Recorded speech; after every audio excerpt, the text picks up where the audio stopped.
Pasado 9:30 ng gabi, katatapos lang maihanda ng 20 anyos na binatilyong si Michelangelo ang mga kailangan ng kanyang lola Sitang para sa pagriritual nito. Naihanda naman ng maliit na matandang babae ang mga langis na ginawa nito kani-kanina lang.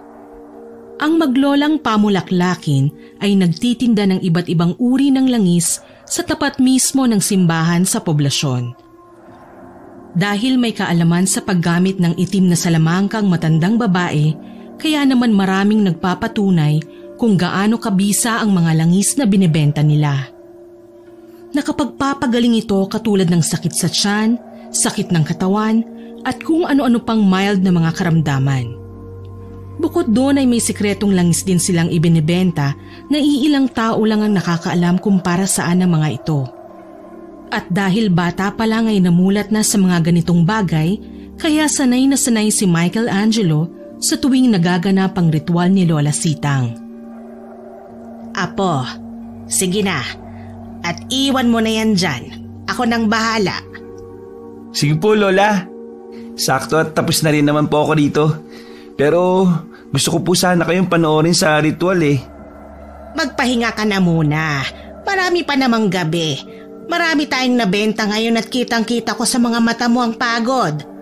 At saka alalahanin mong linggo bukas. Mas maraming tao sa simbahan kaya maraming mamimili sa atin. Hindi pa pwedeng pareho tayong pagod. Napakunot na lang ng noo ang morenong binata habang hinihimas ang batok at nakatingin sa kanyang lola. Pagkalaon ay nilapitan niya ang matandang babae at mahigpit na niyakap. Napatingin ang matandang babae dahil naramdaman niya ang pagmamahal ng isang apo. Kaya sobrang lapit ang loob ng isa't isa ay dahil 5 taon pa lang si Michelangelo noon nang mamatay ang kanyang mga magulang. Nadamay kasi ang mga ito sa sagupaan noon ng mga aswang. Mabuti na lang din ay dinala na ni Ginoong Lorio at Ginang Amelia ang anak nila kay Lola Sitang kaya hindi na ito napahamak. Simula noon ay si Lola Sitang na ang tumayong ama at ina ni Michelangelo at hindi na rin naging lingid sa morenong binata ang kaalaman sa salamangka, pangkukulam, mga ritual at panggagamot ng kanyang lola habang lumalaki. Hindi kasi ito tinago ng matandang babae sapagkat ayon pa rito ay sa mga susunod na panahon kapag wala na siya, ang apo na niyang magmamana ng mga kakayahang yon, lalo na ang kanyang specialty na paggawa ng langis. Good night po, Lola. Ay, ang lambing talaga ng apo kong ito.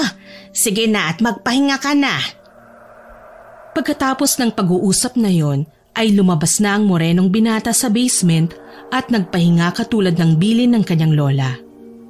Kinabukasan, nauna na nga nagtungo si Michelangelo sa poblasyon para magtungo sa pwesto nila sa gilid ng simbahan.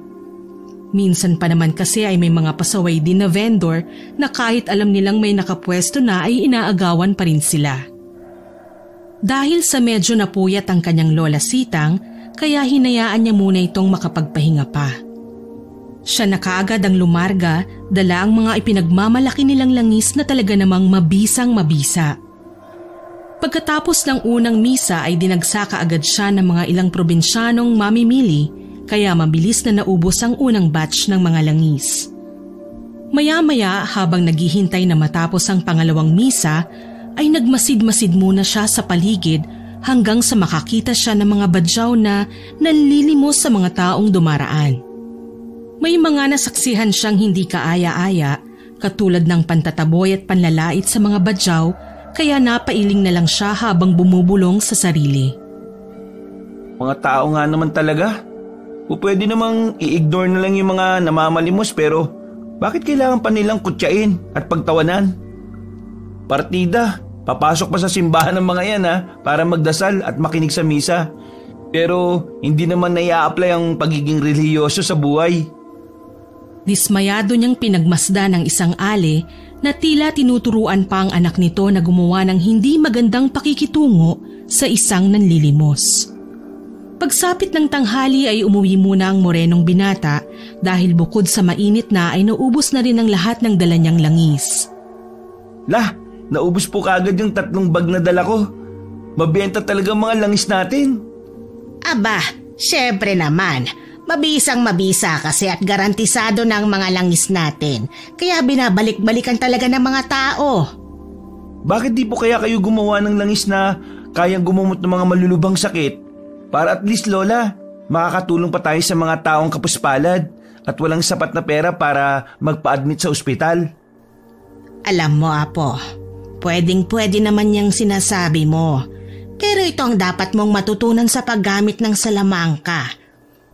Lahat ng bagay dito sa mundo natin may inilaang designasyon para sa pagiging balance, kahit ang salamangka. Kung mataas ang hinihingi ng ritual o orasyon, ay mataas din ang kapalit. Di ko po magets la. Ibig sabihin, hindi basta-basta ang hinihiling mo dahil malaki ang sakripisyong kailangan dyan. Lalo na at nanganganib na buhay ng isang tao ang kapalit. Hindi bale, mas mauunawaan mo yan kapag ikaw nang nasa sitwasyon. 20 anyos ka na, 1 taon na lang. Ikaw na ang gagawa ng ritual at orasyon, pero hindi mo kailangan pilitin na maging dalubhasa kaagad dahil tulad ko noon, marami pang pagkakamali bago mo maperpekto ang paggawa ng langis na ipinasa naman sa atin ng ninuno mo. Medyo nakakaba po yung sinabi niyo, La. Hindi mo kailangan kabahan dahil nandito naman ako bilang gabay mo, Apo. Huwag kang matakot sapagkat nasa lahi natin ito at nananalaytay sa dugo mo ang pagkabihasa sa ganitong bagay. Thank you po, La. O siya, kumain na tayo para makapagpahinga ka na dahil mamayang hapon babalik pa tayo sa simbahan. Pagkatapos mananghalian ng maglola ay nagpahinga na muna sila pareho hanggang sa sumapit ang 3:00 ng hapon. Pagdating nila sa poblasyon ay marami-rami na nga ang mga taong pumapasok sa loob ng simbahan, kaya naman dali-dali rin silang nag-set up. Nang matapos ang unang misa sa hapon ay katulad kanina, dinagsanan naman sila ng mga mamimili, lalo na ang kanilang mga suki. Tuloy-tuloy ang kanilang benta hanggang sa huling misa kaya kahit pagod ay tuwang-tuwa ang maglola. Habang naglilikpit si Michelangelo ng kanilang mga gamit, ay eksaktong merong matangkad na lalaking dumating. Hindi mahahalatang may edad na ito sapagkat matipuno at may kakinisan ng muka. Yun nga lang ay puting-puti na ang mga buhok pati ang bigote at balbas kaya may nasabi na kagad sa isip ang morenong binata. Siguro kay Dara na siya ni Lola. Teka, ilang taon na nga ba ang lola ko? 69? 70? Naantala lang siya nang marinig na magsalita ang matangkad na matandang lalaki. Aba, Gregorio, ikaw na ba yan? Ang puti-puti na ng buhok mo Mabuti at natuntun mo kami rito. Noong nakaraan pa ako nagtatanong-tanong sa mga simbahan sa buong probinsya. Dito lang pala kita matutunton. Sino pala yung Binatilyo? Apo ko, anak ni Nalorio at Amelia. Siya na ba yun? Si Michelangelo? Grabe, ang laki mo na. Binata ka na, iho. Naiilang na tumangutango ang morenong binata bago magsalita. Magandang gabi po. Alam mo bang palaging ikinukwento ng tatay mo noon sa tuwing nasa bahay kayo na ang pangalan mo hango sa arkanghel na pumaslang sa isang demonyo? Nakakalungkot ka lang at hindi na natin sila nakikita. Ganun na nga po. Apo, sige na at magpatuloy ka na dyan sa ginagawa mo. May pag-uusapan lang kami ni Gregorio. Katulad ng sinabi ng kanyang lola, ay nagpatuloy na nga sa pag-aayos ang morenong binata pero hindi pa rin niya inalis ang pandinig sa dalawang matandang nag-uusap. Nakita niya kasi sa ekspresyon ng mukha ni Lola Sitang ang pagiging seryoso. Mukhang alam ko na kung bakit ka naparito, Gregorio. Tama ka, Sitang. Noong nakaraang buwan nagbalik na si Eduardo sa kabundukan at kaagad nilang sinalakay ang 2 baryo na malapit sa kabundukan. Hindi malayong sa mga susunod na araw, lugar naman na to ang pagtutuunan nila ng pansin. Kaya kailangan ka naming hanapin ng mga kasapi. Walang iya talagang Gregorio na yan. At talagang hindi pa siya nadadala. Bumalik pa siya para gumawa na naman ng kasamaan sa probinsyang ito. Kailangan namin ng tulong mo. Gumagawa ka pa ba ng langis na panlaban? Oo naman. Palagi akong alerto at handa dahil sa mga ganitong pagkakataon. Mula sa isang maliit na sling bag ay mayroong kinuhang matandang babae na isang botelya na naglalaman ng langis. Napatingin at napaobserba naman si Michelangelo sapagkat napansin niyang kakaibang kulay ng langis kumpara sa ibinebenta nila. Anong klaseng langis yun? Parang hindi ko naman nakikita na may ganong langis na nariritualan si Lola. Ilan ba ang kailangan mo, Gregorio? Mas marami, mas maganda para mabigyan ko rin ng ibang mga kasapi. Kung ganon, kunin mo na itong bag ko. Eksaktong 10 piraso lang ang langis na panlaban na nandyan. Sa lalong madaling panahon gagawa ka agad ako para makatulong sa mga kasapi. Huwag mong pilitin ang sarili mo, Sitang. Dahil hindi mo man sabihin, may edad na tayo pareho. Hindi tayo katulad noon. Alam ko yon. Kaya nga sinasanay ko ng apo ko ng paunti-unti. Alam niya ba ang tungkol sa langis na panlaban? Sabay na napatingin ng dalawang matanda kay Michelangelo na tila natigilan naman sa kanyang narinig.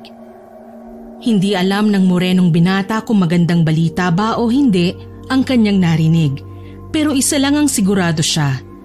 Seryoso si Lola Sitang at Mang Gregorio sa mga sinasabi nito. Saka na tayong mag-usap dahil kailangan kong makabalik agad sa mga kasapi para maihatid tong langis na panlaban. O siya, sige, mag-iingat ka. Kung gusto mong malaman kung saan kami nakatira, pagtanong mo lang sa outpost at ituturo na sa'yo yon. Mag-iingat ka rin, lalo na't nakabalik na si Eduardo. Pagkatapos sabihin yon ay tsaka binalingan ng matandang Ginoo si Michelangelo na tapos na sa pag-aayos. Natutuwa kong makita kang muli, Michelangelo. Ingatan mo ang lola mo at sundin mo ang lahat ng mga binibilin niya sa'yo. Makakaasa po kayo. Sige po, ingat po kayo. Pag-alis ni Mang Gregorio ay sumunod na rin ng maglola. At makalipas ang higit 20 minutos ay nakauwi na nga sila.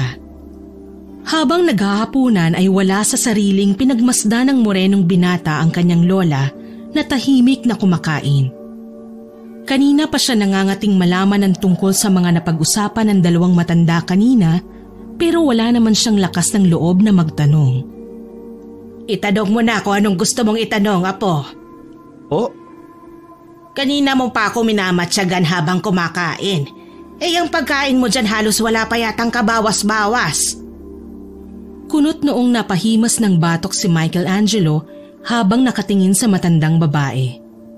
Pagkalaon ay napabuntong hininga siya para makahugot ng lakas sa kung anumang itatanong. Sino po ba yung taong kausap niyo kanina? Bakit niyo po ako kilala? Totoo po ba na malapit niyang kaibigan ng nanay at tatay ko? Oo, dahil ang mga magulang mo at si Gregorio ay pare-parehong mga kasapi. Kasapi? Ilang beses ko din pong naririnig na nababanggit niya sa usapan ninyo. Ano po ba yun, La? Pati yung langis na panlaban. Kanina ko lang din po nakita yun. Saka, yung lalaking sinasabi niyong Eduardo, sino po ba yun, La? Pasensya na po kayo kung marami akong tanong, Lola. Ngayong buong linggo na ito hindi muna tayo maglalako ng mga langis. Oh, bakit po?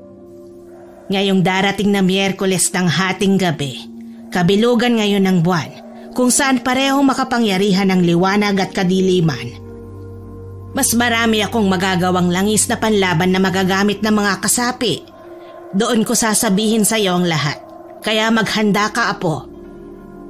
Namilog ang mga mata ng morenong binata sa kanyang narinig sapagkat sa unang pagkakataon ay nakaramdam siya ng parehong pagka-excite at kaba. Sanay naman siya sa ritual pero kakaiba ngayon ang mga sinasabi ng kanyang lola. Seryoso po kayo, Lola? Mukha bang biro ang sinabi ko, ha? Ito na ang tamang panahon, Apo. Alam kong malayo pang ika-21 kaarawan mo, pero dahil sa nagbago ang sitwasyon ay kailangan na rin nating magmadali. Panahon na para gamitin mo naman ang mga itinuro ko sa'yo. Handa ka man o hindi. Sige po, La. Sa ngayon, ubusin mo na yung pagkain mo at pagkatapos, ako nang bahalang maglikpit dito. Matulog ka ng maaga dahil kailangan makondisyon ng isip at pisikal na pangangatawan. Thank you po, La. Pagkatapos nilang maghapunan ay nagtungo na nga kaagad ang morenong binata sa kanyang kwarto at nagpahinga katulad ng bilin ng kanyang lola. Yun nga lang ay hindi rin naman siya nakatulog kaagad dahil naghahalo pa rin ang pagka-excite at kaba sa kanyang dibdib. Ano ba naman to si Lola? Pinakaba ko na pinapa-excite. Ay, ang tagal naman mag-Miyerkules. Pagkasabing yun ay eksaktong nakarinig siya ng malakas na alulong ng aso mula sa labas ng bahay.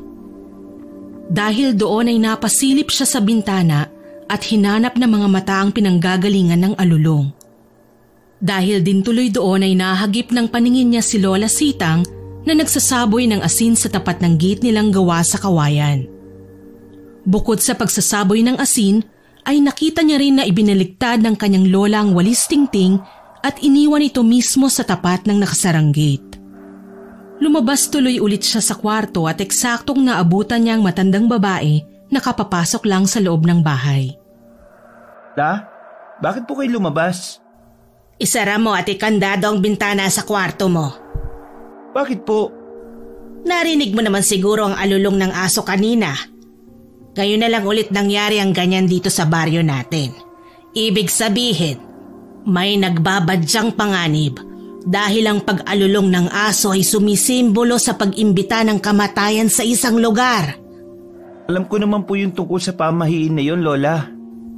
Hindi yun pamahiin, Apo. Sige na, at bumalik ka na sa kwarto mo at gawin mo ang sinasabi ko. Matulog ka na rin. Kanina pa kita pinagpapahinga. Pagkasabing yon ay nagtuloy-tuloy na nga ang morenong binata sa kanyang silid at pinilit na makatulog. Kinabukasan, hindi nga nagkamali si Lola Sitang sa kanyang hinala sapagkat meron ngang namatay sa kanilang lugar. At hindi basta isa, kundi buong mag-anak. Mabilis na kumalat ang balita sa buong baryo sapagkat hindi ordinaryo ang ikinamatay ng pamilya Lugarto. Ang ama ng tahanan na si John Lugarto ay nakitang patay sa banyo. Halatang nakipagbuno ang lalaki sapagkat may hawak pa itong itak na nahulog sa mismong inidoro. Nakasiksik ang ulo nito sa maliit na bintana pero naabutan na ng mamatay ito kaya naiwan sa ganoong posisyon. Ang asawa niya namang 5 buwang buntis na si Carlita Lagarto ay natagpo ang patay sa storage room na nasa ilalim ng hagdan. Karumal-dumal din ang sinapit ng ginang na dilat pa ang mga mata pero ang dila ay nakalawit na halatang hinatak ng kriminal. Si Simon Lagarto naman, ang 3 taong gulang na anak ng mag-asawang Lugarto, ay natagpo ang patay sa mismong kama ng kwarto. Halatang ang kaawa-awang bata ang naging unang biktima sapagkat walang nakitang panlalaban ng mga pulis na nag-iimbestiga. Nakahiga lang ito sa kama, dilat din ang mga mata at naliligo sa sariling dugo.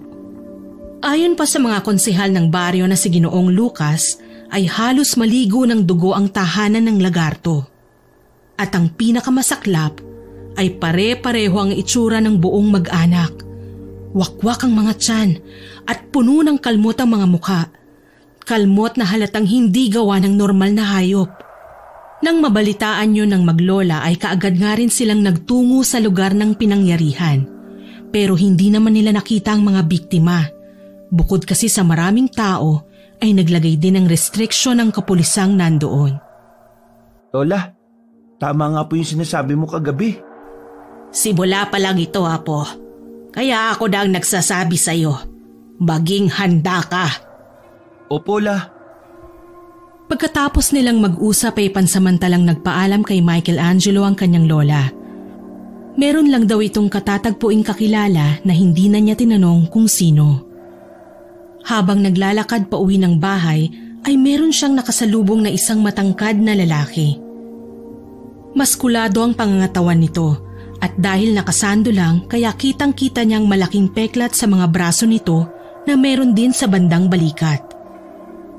Meron din itong malaking kiloid sa muka na parang kalmot ng kung anong mabangis na hayop. Pasimple siyang napatingin sa nasabing lalaki dahil unang beses niya lang itong nakita sa kanilang lugar. Seryoso lang itong naglalakad habang ang mga matang matatalim ay nakatingin lang sa kung saan. Paglagpas nila sa isa't isa ay nakaamoy siya ng langis, kaya binalikan niya ng lingo ng lalaki. Hindi man niya alam kung anong uri, pero siguradong sigurado siya na amoy ito ng langis. Sa tagal ba naman niyang nagbebenta ng langis, kaya alam na alam niya ang isa sa mga sangkap na nagpapalitaw ng halimuyak nito. Bakit amoy langis yung lalaking yun? Ano kayang langis yun? Hindi naman ganun ang amoy ng langis na binibenta namin ni Lola. Natigilan lang siya sa tila pakikipag-usap sa sarili nang mapansing nakatingin na rin pala sa kanya ang nakasandong lalaki. Kaagad na sumilay ang takot sa kanyang dibdib dahil sa tila nakamamatay nitong titig. Dahil doon ay siya na mismo ang umiwas dito at dahan-dahang naglakad palayo hanggang sa maisipan niyang magpunta sa poblasyon para dumaan saglit sa simbahan. Sa tuwing naglalako kasi ng mga langis ay nakasanayan na rin talaga ni Michelangelo ang pagdadasal sa loob ng simbahan. Ayon pa nga kay Lola Sitang, ay isa ito sa mga mabuting bagay na namana ng morenong binata sa kanyang mga magulang. Matapos ang saglit na pagdarasal sa loob ng simbahan, ay bumalik na kaagad siya sa kanilang bahay at nananghalian. Dahil wala pa ang kanyang lola ay naisip niya munang maglinis sa basement kung saan nakita niya ang mga kagamitan ni Lola Sitang. May iba't ibang uri ng tuyong dahon, gilingan, mga walang laman na garapon at iba pang kasangkapan na ginagamit sa paggawa ng langis. May mga stock pa rin naman sila kahit papano, pero hindi na ganun karami at alam niyang hindi na yun aabot sa buong isang linggo kapag hindi sila nagpatuloy sa paggawa. Kayang naiisip ni Lola. Na-excite na tuloy ulit ako na kinakabahan. Ay, makapaglinis na nga lang muna ulit. Inayos niya ang iba pang kagamitan tulad ng mga manikang walang mga mata, iba't ibang uri ng kwintas na may iba't iba ring pendant, mga ugat-ugat ng kung ano-anong halaman at marami pang iba. Pagsalansan niya ng mga kagamitan ay napatingin siya sa tukador na merong kandado. Matagal na yung ganon. Kaya bigla na lang sumagi sa isip niya na baka doon itinatago ni Lola Sitang ang sangkap sa paggawa ng langis na panlaban. Siguro sa Miyerkules ng gabi, malalaman ko na rin kung ano ang laman ng tukador na ito. Habang nag-aayos ay nagmerienda na muna siya ng matsakaw at kape. Nagluto na rin siya ng kanin at ulam para sa kanilang hapunan. Nang matapos na ay nagtungo na rin muna siya sa kama at nahiga hanggang sa siya ay makatulog. Nagising na lang si Michelangelo pasado 8:30 dahil sa mahinang boses mula sa sala ng bahay. Pamilyar ang mga boses at sigurado siyang si Lola Sitang ang isa sa mga nandoon. Paglabas ng kwarto ay natigilan siya pati na rin ang 4 na kataong nag-uusap-usap kabilang na ang kanyang Lola Sitang, si Mang Gregorio, Konsehal Lucas at hindi makilalang babae. Pasensya ka na, Michelangelo, kung medyo maingay kami, ha? Nagising ka ba namin, Apo? Hindi naman po, La. O paano, Manang Sitang? Uuwi na muna kami at baka gabihin kami masyado sa daan. Hindi na napakinggan pa ng morenong binata ang ilan pang maiksing usapan ng mga bisita ng kanyang lola dahil dumiretso na siya sa kusina. Nahihiya rin kasi siyang masabihan na usisero kahit ang totoo naman talaga ay gustong-gusto pa niyang makinig sa balitaktakan. Nang makaalis na sina Mang Gregorio, Konsehal Lucas at ang hindi pamilyar na babae ay nagtungo na rin si Lola Sitang sa kusina. Sabay silang naghapunan pero hindi na nagbukas pa ng usapan ng matandang babae maliban sa pagpapakilala nito sa babaeng may katabaang si Luisa. Nakatira ang may katabaang babae sa katabing baryo na pinsan pala ni Konsehal Lucas. Pagkatapos nilang maghapunan at makapag-ayos ng kani-kanilang sarili, ay natulog na nga sila ng matiwasay. Subalit katulad kagabi ay isang nakakatakot na alulong na naman ng aso ang umalingaw-ngaw sa buong baryo. Kinabukasan at sa mga lumipas na araw, sa biyaya ng Diyos ay wala namang nabalitang namatay sa kanilang baryo. Pero sa mga kalapit ay lumalaganap ang mga kwento-kwento patungkol sa aswang. Kaya habang nag-aayos ng mga kakailanganin sa ritual ay hindi na nakatiis pa si Michelangelo na magtanong sa kanyang lola. La, gaano po katotoo mga aswang? Hindi po hindi ako naniniwala kasi sa tagal ko na rito sa baryo natin wala naman akong nababalitaan na... Hindi dahil sa wala kang nababalitaan, ibig sabihin na nun ay hindi sila totoo.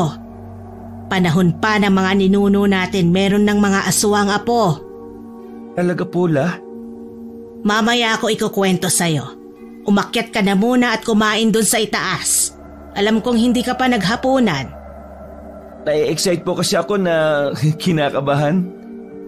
Hindi makakatulong sa ritual natin mamaya kapag walang laman ng tiyan. Mas mainam na busog ka, apo.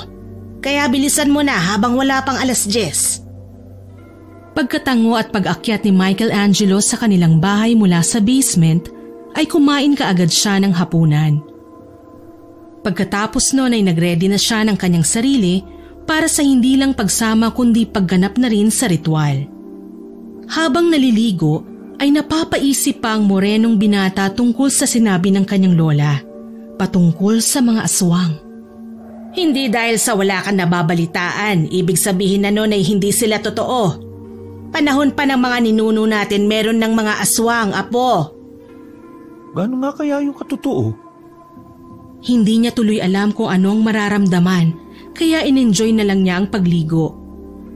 Matapos makapagbihis, ay naghintay pa siya ng ilang minuto sa kanyang silid dahil mahaba-haba pa naman ang oras. Maya-maya pa nga ay lumabas na siya ng kwarto at nagtungo sa basement kung saan naghihintay si Lola Sitang habang nagsisindi ng mga kandilang puti at itim. Handa ka na ba, apo? Ang totoo po niyan, La. Hindi ko rin talaga alam Ready ako na kinakabahan. Alam kong handa ka na. Hubarin mo ang damit mo at suotin ang itim na obitong katulad nitong suot ko dahil magsisimula na tayo. Pagkatapos suotin ang itim na obito ay lumapit ang matandang babae at tinapik ang kanyang apo sa balikat. Pumwesto kaagad si Michelangelo sa sentro ng silid na pinalilibutan ng sangkatutak na kandilang itim at pula. Pinagmasdan niya ang kanyang lola na binubuksan ang nakalak na tokador. Mula roon ay kinuha niya ang langis na panlaban. Sabi ko na nga diyan niya itinatago yung mga langis na yan kaya pala hindi ko nakikita. Pero bakit niya kaya tinatago? Gaano yan kaimportante? Pinagmasdan ulit ni Michelangelo ang lola na kumuha ng maliit na palanggana at dito niya ibinuhos ang nasabing langis. Humalimuyak ang kakaiba nitong amoy, kaya napakunot ng noo ang morenong binata. Ano pong klaseng langis yan, Lola? Bago siya sa pangamoy ko teka, nakaamoy na ako ng ganyan Hindi naman ganyan mismo pero halos magkalintulad lang. Doon malapit sa bahay ng mga lagarto, yung lalaking brusko na puno ng malalaking peklet ang katawan, tapos meron din sa muka. Si Eduardo yon? Kung ganon, nagpunta si Eduardo sa baryo. Marahil ay para siguraduhin niya na walang natirang buhay sa pamilya ng lagarto. Ano po ba kasi yung Eduardo na yun? Nakatinginan nga po kami at grabe ang aura niya, para ako matutunaw. Siya ang pinuno ng aswang sa probinsyang ito. Matagal nang nakikipagsago pa sa kanyang mga kasapi hanggang sa isang beses ay bigla na lang siyang nawala. Isang mga magulang mo sa mga gumapi sa mga kagaya niyang aswang, kaya hindi sila pinalad. Huli na ang lahat at patay na sila ng datnan ni na Gregorio sa dati niyong bahay. Natulala si Michelangelo sapagkat ito ang unang pagkakataon na marinig niyang nagkwento si Lola Sitang tungkol sa kanyang mga magulang. Wala siyang kaide-ideya sa totoong katauhan ng dalawa dahil ang alam lang niya, simula pagkabata ay nagbebenta sila ng mga langis para sa mga tao. Hindi niya tuloy alam kung maiiyak ba siya o hindi sa mga nalaman, pero alam niyang may purpose ang kanyang lola sa pagre-reveal ng katotohanan. Totoo ang mga aswang, apo. At nagbalik na ulit sila sa kabundukan, kaya maraming kababayan natin ang malalagay sa peligro, kaya nagtipon na rin ang mga kasapi sa iba't ibang baryo para maging handa. Kailangan nating gumawa ng langis na panlaban para makatulong sa pagpatay sa kampo ni Eduardo. Di ko po alam kung may magagawa ako. Meron. Malaki ang magagawa at may tutulong mo. Sa ngayon, maiksing detalye na lang muna ang sinabi ko sa'yo. Pero kapag naayos na ang lahat, ay ikukwento ko na ang lahat-lahat ng walang buod. Matapos nilang magtanguan, ay sinimulan na ni Lola Sitang ang seremonya. Naupo siya sa tapat ng apo at inilapag sa pagitan nila ang maliit na palangganang may lamang langis. Hanc noctem vocamus, offerens aliquid noviate. O spiritus tenebrarum que media est intermundum viventis et post vitam. Pagkatapos yun bigkasin ng matandang babaeng mangkukulam, ay umihip ng malamya ang hangin na nanggagaling mula sa kung saan. Nagpaligid-ligid ito sa buong silid kaya naman tila nagsasayawan ng mga nakasinding apoy ng mga kandilang naroon. Nanatili namang nakamasidlang si Michelangelo at nakikinig lang sa mga salitang binibigkas ng kanyang lola. Bukod doon ay nag-oobserba din siya sa buong basement. Hindi na bago sa pandinig ng morenong binata ang mga kakaibang salitang binibigkas ng kanyang lola, kaya hindi na siya natatakot pa. Ang turo sa kanya ni Lola Sitang na ang ganong salita noon pa man ay ginagamit na ng iba't ibang uri ng mga taong nag-aaral ng tinatawag na witchcraft. Katulad ng natural na takbo ng mundo ay may kanya-kanya ring expertise. Si Lola Sitang ay expert sa paggawa ng langis o potion, sapagkat ang layunin ng kanilang ninuno noon ay ang pag-aralin sila ng salamangka at para makapagbigay ng tulong sa mga nangangailangan lalo na sa may sakit. Subalit dahil sa maraming pagkakataon ay pinag-aralan na rin ng kanilang angka ng paggawa ng potion na maaaring makasupil sa masasama at alagad ng kadiliman tulad na lang ng aswang, engkanto at iba pa. Ab Oriente, Meridi Septentrione et Occidente, Magnam praesetiam vestram invitamus, Susepe hanc animulam ad serviandum virtutis toi canalem, utnus ad itineris finem prosequamur. Sa pagpapatuloy ng matandang ginang sa pagbigkas ng orasyon, ay muling umihip na ang hangin na dumapi na sa katawan ni Michelangelo. Matindi at kakaibang lamig na ang kanyang naramdaman. Napakislot ng bahagya ang morenong binata pero pinigil niya ang sarili at nanatiling nakapustura habang nakaupo at nagpatuloy ang kanyang lola sa pagbibigkas ng orasyon. Nang humawak sa magkabila niyang balikat si Lola Sitang, muli itong nagsalita. Sundin mo ang bibigkasin kong salita. Opo, Lola.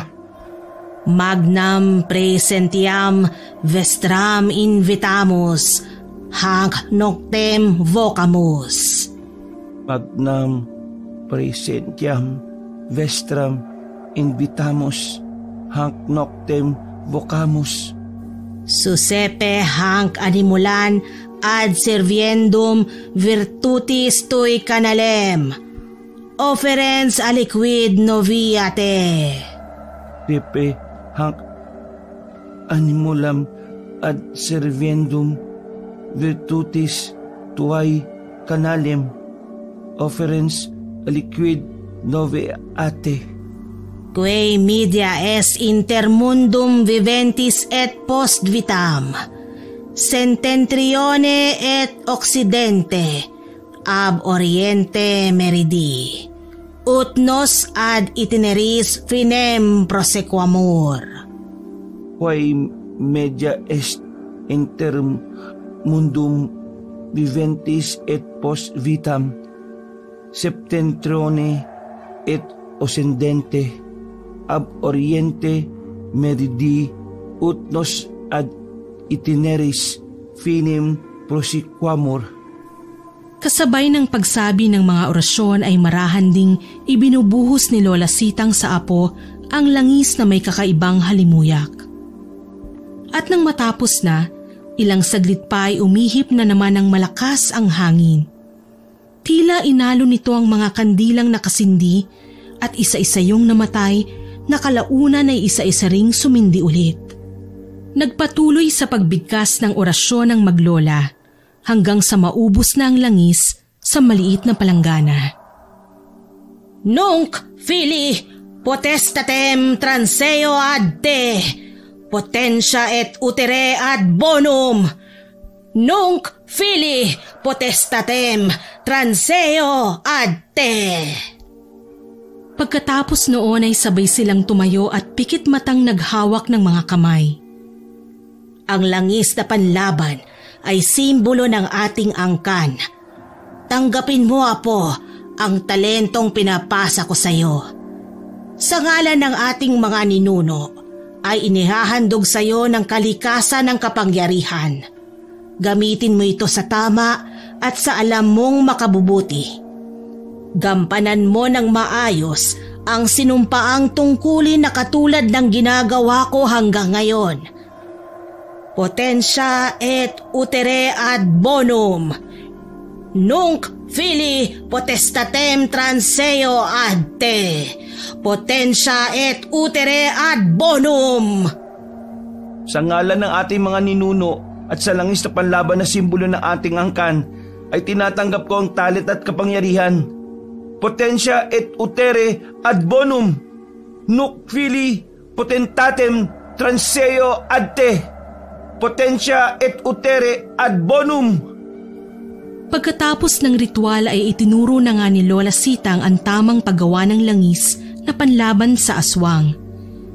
Dito muna sila nag-focus dahil may stock pa rin naman sila ng mga langis na ibinebenta sa tao at isa pa ay wala silang planong maglako ngayong linggo. Madaling na perfect ni Michelangelo ang paghahalo ng mga tamang sangkap. Subalit kabaliktaran naman nito ang pagriritual dahil ito ang unang pagkakataon niyang gawin ito. Maraming beses na nagkamali si Michelangelo sa orasyong kinakailangan para sa nasabing langis, pero natapos pa rin naman niya ito kahit papaano. Si Lola Sitang na lang ang nagremedyo para mas maging mabisa ang langis na panlaban. Inabot sila ng 3:00 ng madaling araw at dahil sa pagod na ng morenong binata, kaya pinauna na siya ng kanyang lola na lumabas ng basement. Kaagad umakyat si Michelangelo at naglinis ng katawan. Habang nasa banyo ay ramdam na ramdam niya ang kakaibang sensasyon at kapangyarihang nanggagaling sa langis na panlaban. Hindi ko alam kung ano mangyayari kinabukasan, pero alam ko talaga ngayon na dumadaloy na sa pagkatao ko ang kapangyarihan ng ninuno namin. Nasabi niya ito sapagkat wala talaga siyang ideya sa kung anong mga susunod na mangyayari. Makalipas ang ilang minuto, paglabas ng banyo ay naabutan na niyang lola sa kusina na naguhugas ng kamay nito. Nilapitan niya ang matandang babae at niyakap ng mahigpit mula sa likuran katulad ng madalas niyang gawin bago matulog.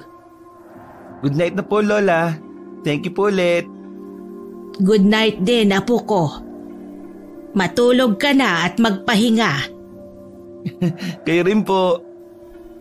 Kinabukasan ay maagang nabulahaw ang maglola dahil sa may kalakasang katok sa pinto ng kanilang bahay.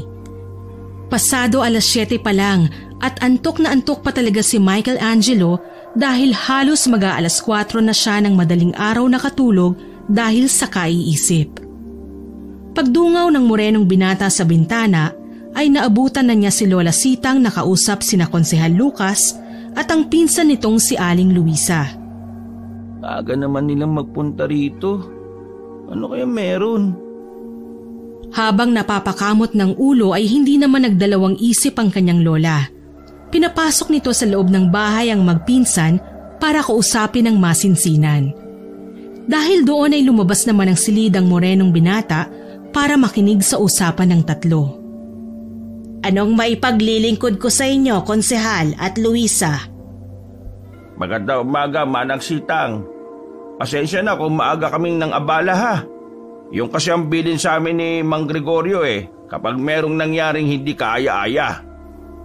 Kailangan po namin ng tulong nyo. Kailangan namin ng langis na panlaban sa mga aswang. Wala rin kaming ideya kung paano nangyari. Pero tila natuntun na ng mga kampo ni Eduardo ang mga kasapi at isa-isa tayong pinapaslang. Si Canor, isa sa mga kasapi, natagpo ang patay kaninang madaling araw. Ang kapatid niya naman na si Catlina ay nadala pa sa ospital at pagpunta namin doon, nagbilin nga lang siya patungkol sa pag-iingat natin. Pagkatapos doon binawian na siya ng buhay. Parehong nagulat ang maglola sa kanilang narinig. Hindi mawari ng morenong binata kung tama ba ang kanyang napakinggan mula sa may kataba ang babae. Nagising lang siya sa ulirat nang marinig ang boses ng kanyang lola habang nakatingin sa kanya ng seryoso. Ano pang tinatayo-tayo mo dyan, Apo? Bumaba ka sa basement at kumuha ka ng mga ginawa nating langis na panlaban sa mga aswang. Wala nang ang sinayang na oras si Michelangelo. Dali-dali siyang nagtungo sa basement at kinuha ang higit sa 5 bote ng langis na panlaban. Pagbalik sa sala ay kaagad niya itong binigay sa kanyang lola na inabot naman sa magpinsan. Ibigay nyo na lang din sa ibang kasapi na makakasalumuhan nyo ang sobrang langis. Kami nang bahala ng apo kong magpunta kay Gregorio para alamin ang lagay niya. Maraming salamat, Manang Sitang. Malaking tulong ho ito lalo na sa aming mayroong pamilya. Makakaasa ho kayo na makakapagbigay din kami ng tulong sa iba pa nating kakilala, lalo na sa mga kasapi nating tagatugis. Mag-iingat kayo. At hanggang maaari sana magkubli muna tayo kung may ganitong panganib para sa lahat. Ang walang niyang Eduardo na yon, hindi talaga siya titigil hanggat hindi siya nakakaganti sa ating lahat. Dapat mabuksan na siya bago pa lumala ang sitwasyon.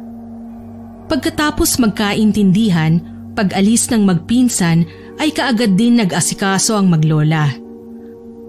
Matapos makapagkape at maiayos sa mga langis na kailangan, ay nagtungo na sila sa baryong kinaroroonan ni Mang Gregorio. Kitang-kita sa mukha ni Lola Sitang ang matinding pag-aalala. Kaya hinawakan ni Michelangelo ang balikat ng lola niya bago magsalita ulit.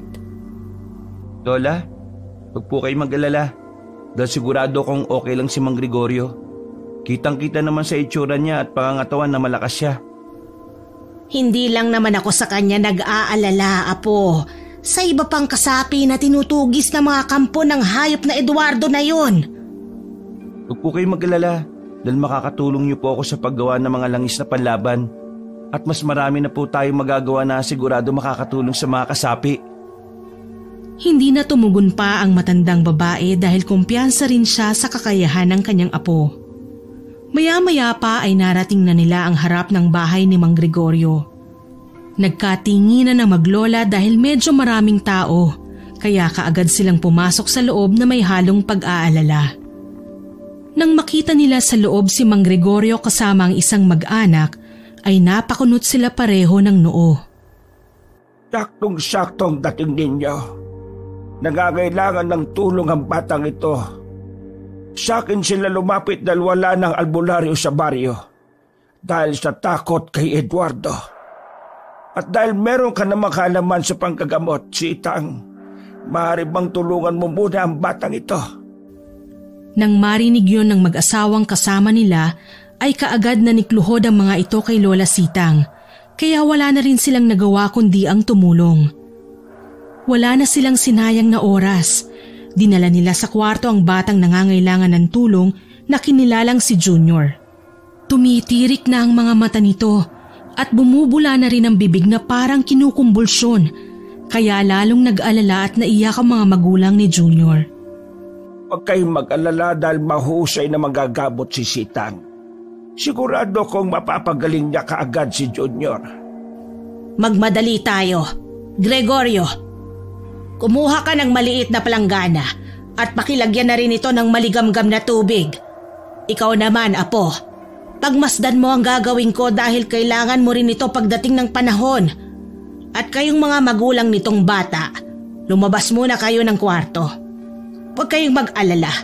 Katulad ng sinabi ni Gregorio, magiging maayos din ang anak ninyo. Nang magkaintindihan na ay kaagad lumabas na ng kwarto ang mag-asawa. Nang dumating na ang maliit na palangganang may lamang maligamgam na tubig, ay kaagad binuhos doon ni Lola Sitang ang langis na binibenta nila ng apo sa simbahan. Pagkatapos noon ay pinagmasdan niya muna ang batang nangingisay-ngisay habang tumitirik ang mga mata at bumubula ang bibig. Pinasadahan niya ang kabuuan nito hanggang mapansin ang kakaibang marka sa leeg ni Junior. Para itong mga kagat ng kung anong hayop. Gregorio, nakagat ng aswang ang batang ito. Kagat? Para rin po ba silang mga vampira, Lola? Hindi po ba winawakwak ng mga aswang ang katawan ng mga biktima nila tapos kakainin yung mga laman loob? Ganyan ang magiging resulta. Mangingisay, maglalaway at titirik ang mata. At kapag hindi niya nakayanan ng epekto ng laway ng aswang, ay mamamatay siya. Pero kapag naman nagtagumpay, magiging isa na ring aswang si Junior. Tulad na talaga ang kasamaan ni Eduardo. Sigurado ako na isa to sa mga kagagawan niya para dumami ang kanyang mga alagad. May liligtas pa po ba si Junior? Iabot mo sa akin ang ginawa nating langis na panlaban. Pagkaabot ng morenong binata ng nasabing langis, ay ibinuhos din ito kaagad ng matandang babae sa maliit na palanggana. Pagkatapos noon ay nagsimula na siya sa panggagamot sa batang sumisigaw. Coelum terra infernum, julendas obiit pridi, cor crientum, mortuus, vivens, relinqui spiritum servi in corpore, infantis rustici. Pagkasabing yun ay iwinisik niya kaagad sa batang lalaking nakaratay ang langis na panlaban. Pagkatapos ay nagbigkas siya ulit ng orasyon. In nomine potentiae naturae a creatore, ludens terra es, et in hoc puere corpore vivis, principio tibi nuc futuis. Habang nagmamatsyag sina Michelangelo at Mang Gregorio, ay nagpapatuloy lang si Lola Sitang sa kanyang ginagawa.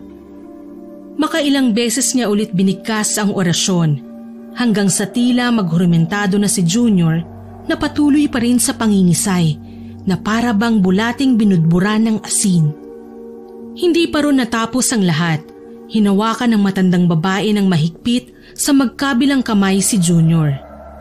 Pinisil niya ng sobrang diin ang mga palad, kaya naghihiyaw ito ng ubod lakas dahilan para marinig ng mga nasa labas ng silid.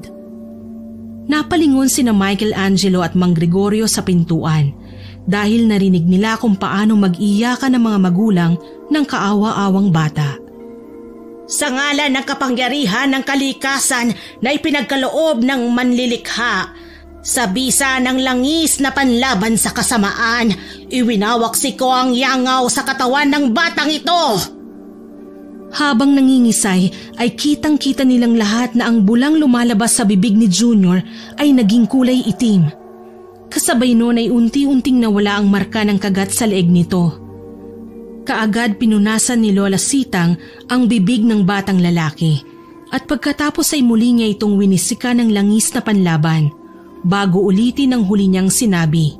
Sa pagkakataong yon ay mas seryoso na siya at mas maotoridad ang kanyang boses. Sa ngalan ng kapangyarihan ng kalikasan na pinagkaloob ng manlilikha, sa bisa ng langis na panlaban sa kasamaan, iwinawaksi ko ang yangaw sa katawan ng batang ito. Potensya et eturum ad bonum, nunc fili potestatem transeo ad te, potensya et utere ad bonum. Tuluyang napaikdad si Junior hanggang sa tumigil na ang pangingisay, pagbula ng bibig at pagtirik ng mga mata nito. Makalipas ang ilang minuto ay marahang nagdilat ang batang lalaki na biglang umiyak habang tinatawag ang pangalan ng kanyang nanay at tatay. Dahil doon ay magkasunuran ng pumasok sa kwarto ang kanyang mga magulang. At nang makita nilang okay na si Junior, ay ganun na lang ang pasasalamat nila kay Lola Sitang, Mang Gregorio at Michelangelo. Natuwa naman ang husto ang morenong binata dahil ito ang unang pagkakataong mag-perform ng kanyang lola ng ganong klasing pagpapagaling. Ang payo ko sa inyo, huwag niyong pababayaan ngayon ng anak ninyo. Naghanap kayo ng aswang sa buong probinsya. Nagpapaikot-ikot sila sa bawat baryo. Maging maingat na sana kayo. Makalipas ang ilang minuto, matapos ang ilang pang pag-uusap, ay nagpaalam na ang mga yon sa kanila. Nag-usap naman ng masinsinan ang tatlo at tinalakay ang pagsalakay ng mga aswang sa buong kasapi. Ibinalita sa akin ni Konsehal at Luisa ang tungkol sa pagtugis na ginagawa ng kampo ni Eduardo sa mga aswang. Kailangan maaksyonan natin ang tungkol sa bagay na yon. Apo, ilabas mo ang lahat ng langis na panlaban sa mga aswang. Itipunin ko ngayon din ang mga kasaping tagatugis. At hanggat maaari ay susuyurin namin ang bawat baryo para lang matunton na ang kinaroroonan ng Eduardo na yan. Dahil kapag siya ang napatay natin, siguradong matatakot at mananahimik na ang mga kampo niya. Tama ka dyan. Pero wala naman tayong ideya kung nasaan siya ngayon. Lola, hindi po ba sinabi ko sa inyo nung nakaraan na nakita ko siya mismo sa baryo natin? Doon mismo sa sinalakay nilang bahay? Oo, Apo.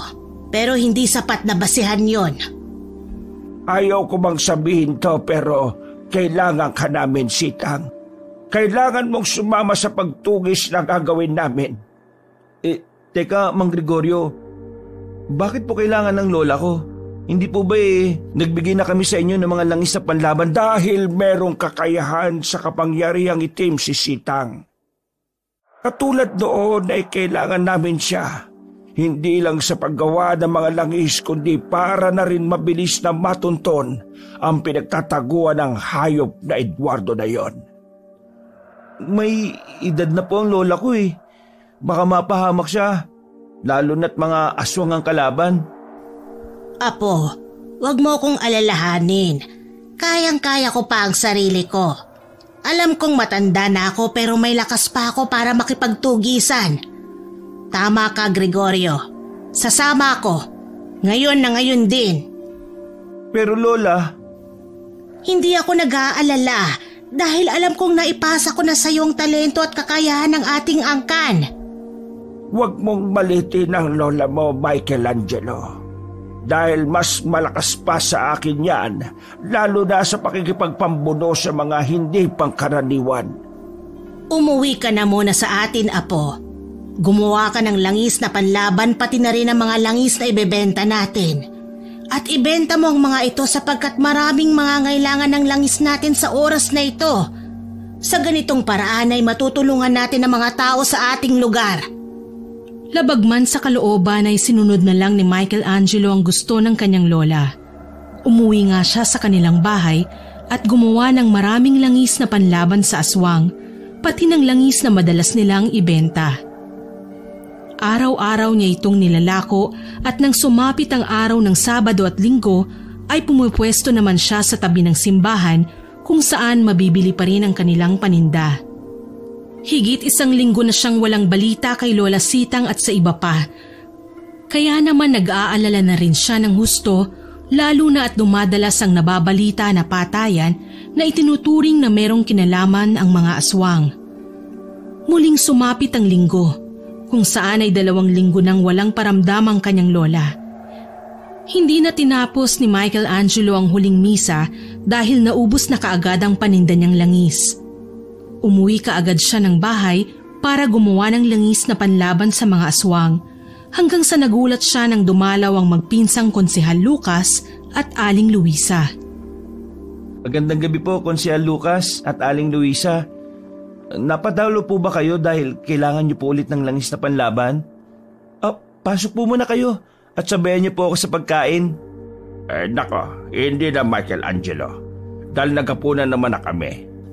At saka hindi na rin kami magtatagal. Ganun po ba? Pero ipagtitimpla ko kayo ng kape ha. Huwag na po kayong tumanggi. Please, dahil may tatanong din ako tungkol kay Lola Sitang, Mang Gregorio at iba pang kasapi ng taga-Tugis. 2 linggo na rin po kasi akong walang balita eh. Buti nga po napadalaw kayo. Nagkatinginan na lang ang magpinsan na halatang may gusto ring sabihin sa kanya patungkol sa bagay na yon. Wala na rin silang nagawa kundi ang sumunod sa gusto ni Michelangelo. Nang maibigay na sa kanila ang kape, ay hindi na nagpaligoy-ligoy pa ang binata dahil tinanong niya kagad ang magpinsan. Hindi na po ako magpapaligoy-ligoy pa. Kailangan ko po kasing malaman ang lagay ng lola ko. Ang totoo diyan.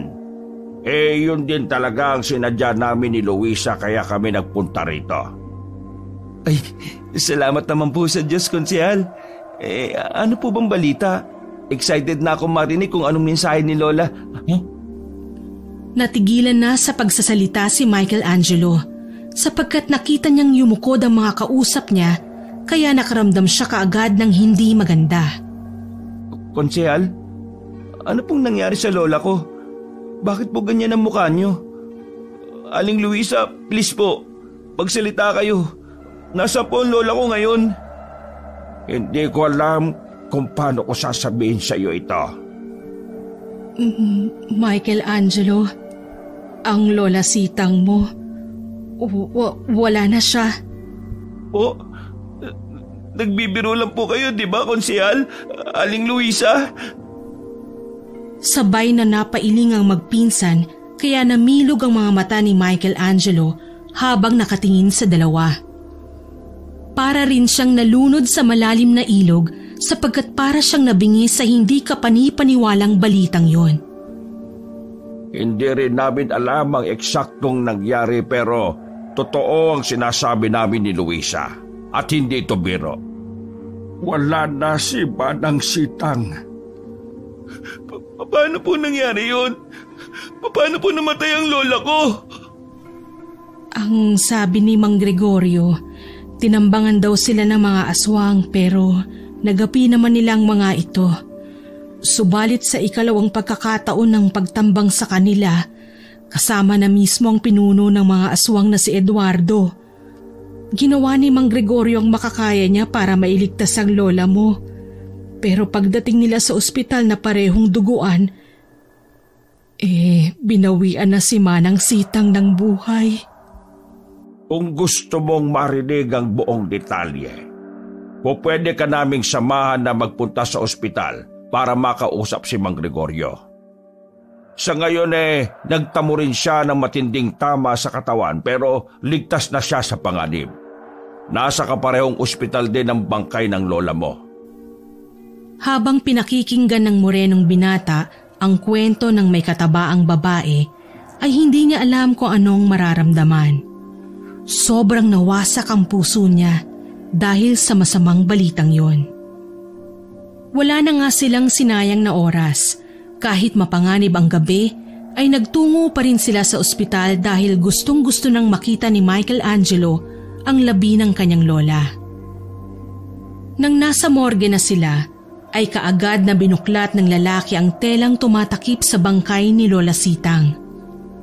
Hindi umimik ang morenong binata pagkakita sa kanyang lola. Tahimik lang siyang umiyak habang nakatingin sa bangkay. Habang tumatagas ang luha sa mga mata, ay unti-unting nagbalik sa isipan niya ang masasayang alaala na kasama ng matandang babaeng mangkukulam. Pagkatapos ng pagbabalik tanaw na yon ay hindi na niya makontrol pa ang sarili. Humagulgol siya ng pag-iyak kaya inalo-alo siya ni Aling Luisa na naiiyak na rin dahil sa matinding hinagpis na nararamdaman niya. Sige lang, anak. Umiyak ka lang ng umiyak. Walang makakapantay ng sakit na nararamdaman mo ngayon. Sobrang hirap ang mawalan ng taong minamahal, lalo na kung siya lang ang natitira mong pamilya. Bakit ang lola ko ba? Kung alam ko lang na mangyayari to, dapat sumama na ako eh. Hindi na ako pumayag at pinagpilitan ko sana ang sarili ko. Ang daya mo naman, Lola Sitang. Ang sakit-sakit naman itong nangyari. Grabe naman. Natutulog na sobra itong puso ko eh. Walang may gusto nitong mga nangyari kaya walang dapat sisihin. Ganito talaga ang buhay nating mga kasapi. Kung di tayong maunang tumugi sa mga aswang, tayo ang uunahin nila. Alam kong ginawa ng lola mo ang makakaya niya para makatulong. Wala na munang nagsalita sa kanila pagkatapos noon. Lahat sila ay nanlulumo lang na pinagmasdan ng bangkay ni Lola Sitang na parang natutulog lang. Hindi na rin nila nagawa pang madalaw si Mang Gregorio dahil hindi na oras ng pagdalaw. Nagpapahinga na rin kasi ito ayon sa mga nurse. Dahil doon ay umuwi muna si Michelangelo kasama sina Konsehal Lucas at Aling Luisa. Doon na rin pinatulog ng morenong binata ang magpinsan sapagkat alam niyang delikado na sa labas lalo na't lumalaganap at lumalawak na ang kasamaan ng mga aswang. Tumulong na rin ang magpinsan sa pag-aasikaso ng burol ng kanyang lola. Pero ilang araw lang ay inilibing din kaagad ang labi ni Lola Sitang. Dahil sa tanda ni Michelangelo noon, ang bilin ng lola niya na kapag namatay daw ito ay marapat na sunugin kaagad ang kanyang katawan at iwisik sa dagat ang kanyang abo. Tinupad nga ng morenong binata ang nais ng pinakamamahal niyang lola. Inihagis nga niya sa dagat ang abo ng kanyang lola. Pagkatapos noon ay 1 linggo siyang nanahimik sa bahay at palaging nasa basement para pag-aralan kung paano mapupuksa ng tuluyan ang pinuno ng mga aswang na si Eduardo. Nung nag-usap kasi sila ni Mang Gregorio nung nakaraang araw, ay sinabi ng matandang lalaki ng makasagupa nito si Eduardo na merong ginawa si Lola Sitang. Inalulungkot ko nangyari sa lola mo. Pero maniwala ka man sa hindi, ay hindi na sayang ang pagkamatay niya. Pinahanga pa rin ako ni Sitang dahil hanggang sa huling hininga ng buhay niya, tinulungan niya pa rin tayo. Ano pong ibig niyong sabihin? Natatandaan ko ang kaparehong ginawa ng mga magulang mo noon kay Eduardo. Kaya to nagtago sa takot at tuluyan siyang magapi.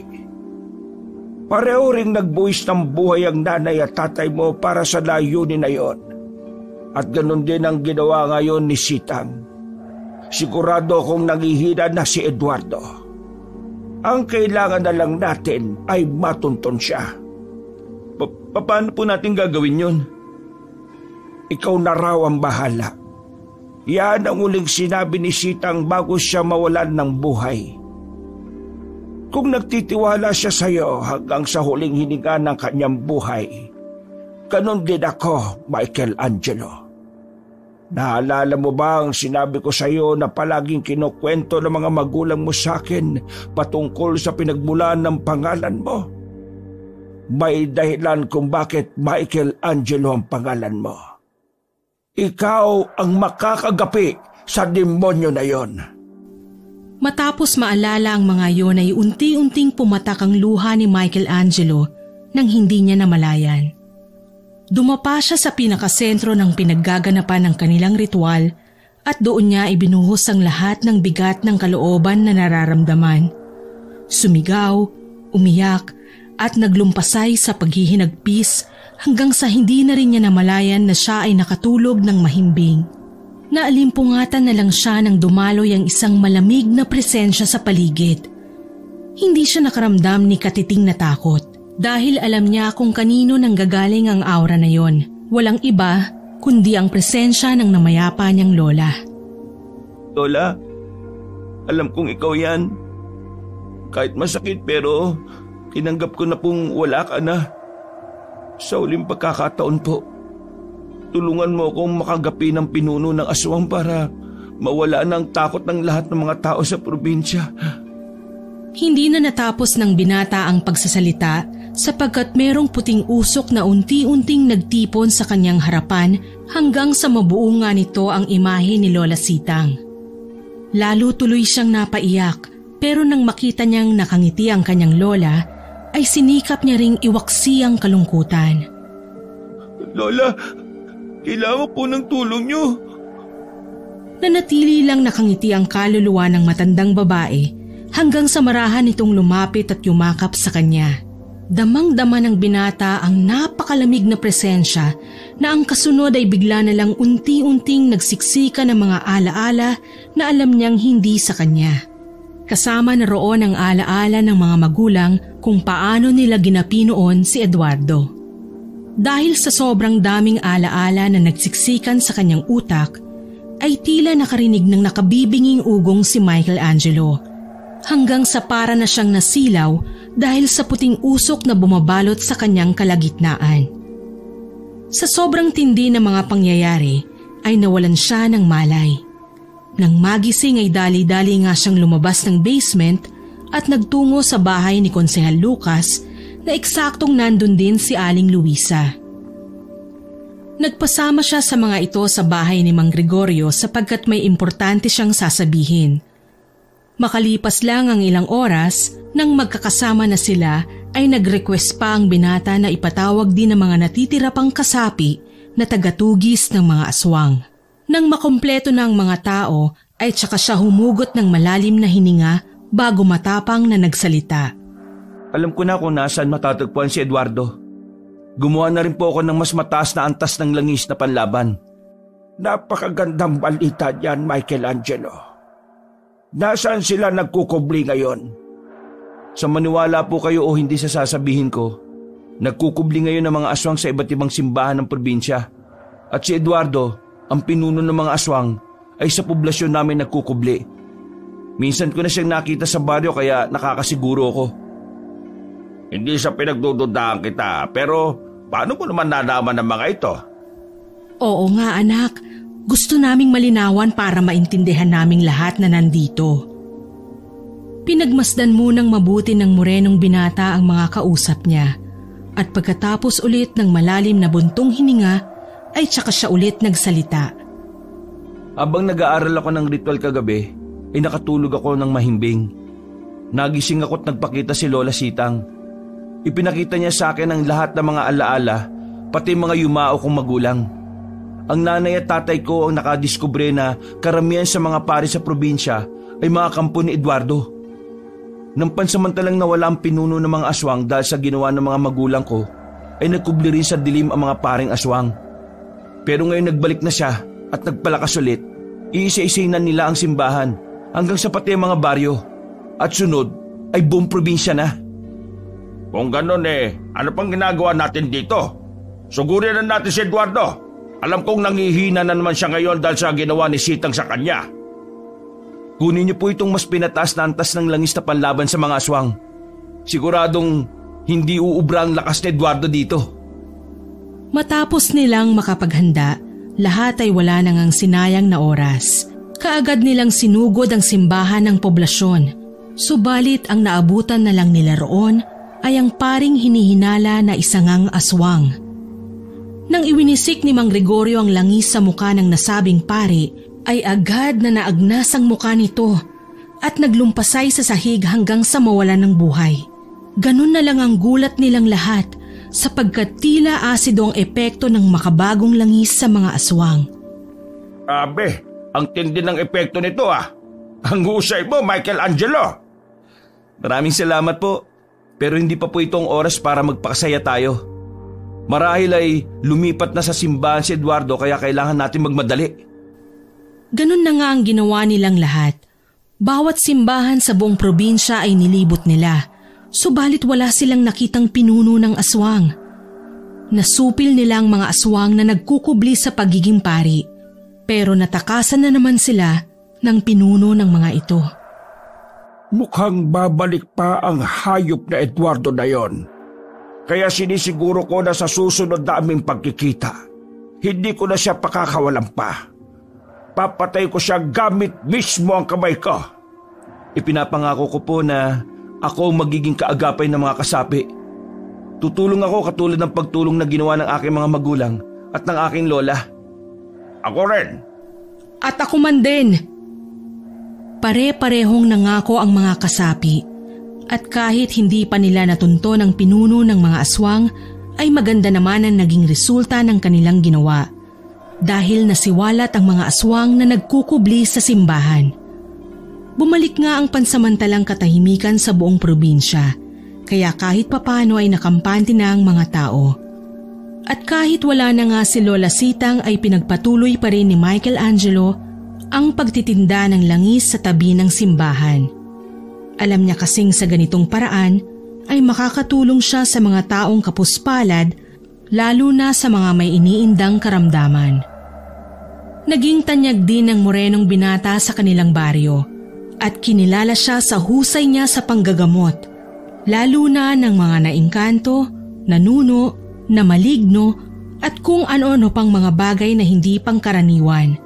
Pinagyaman niya ang kapangyarihan at talentong ipinasa sa kanya ni Lola Sitang na galing pa sa kanilang kanununuan. Tay, Lola, maraming salamat po sa inyo. Pangako ko na palaging iingatan at pagyayamanin ang kapangyarihan at talentong ipinagkaloob sa akin. Hindi ko po to sasayangin. Hanggang kaya kong tumulong sa iba ay gagawin ko at hindi ako magsasawa dahil ganun po kayo. Maraming salamat po talaga. Palagi niyo akong bantayan kung nasaan man kayo naroroon ngayon, mga mahal ko sa buhay.